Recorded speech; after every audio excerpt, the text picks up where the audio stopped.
Overbrook City was once a nice place to live. In the mid 1800s, it was a pleasant city in which the rivers met and the city made for an ideal trade location. As the factories piled in, things changed, and eventually the name Overbrook City transformed into Rook City. Now plagued with waste in the rivers and crime in the streets, Rook City is not a pleasant place to be. The Rook City deck has received some absolutely massive changes with Definitive Edition that have transformed it from a kind of lame environment to a really cool, interesting, unique one. So I love what they did with this deck. Things you're going to be dealing with in this deck are going to be politicians, media smears, the civilians, be it thugs, bystanders, reporters, or just criminal activity in general.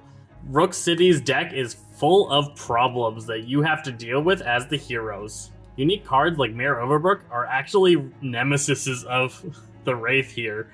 Is a annoying card that causes problems throughout the game.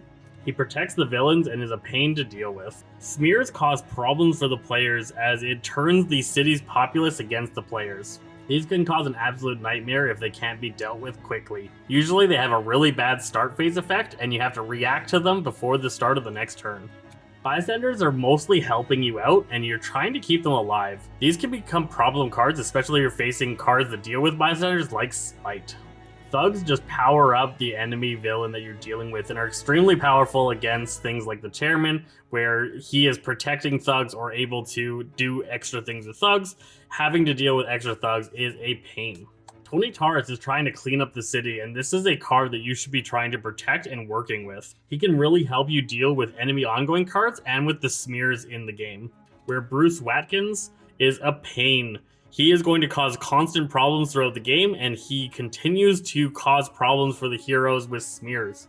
He is a pain to take out because he cannot be dealt damage as long as there's smears, and he's constantly pulling smears out. This deck is probably one of the hardest environments to deal with, as it is pretty much everything in it is against the heroes. There's a couple of helpful bystanders, but they just don't make up for the sheer amount of negative effects from the smears, thugs, and the elected official Mayor Overbrook. This deck is a lot of fun to play in if you really want a challenge, but I wouldn't recommend it for new players.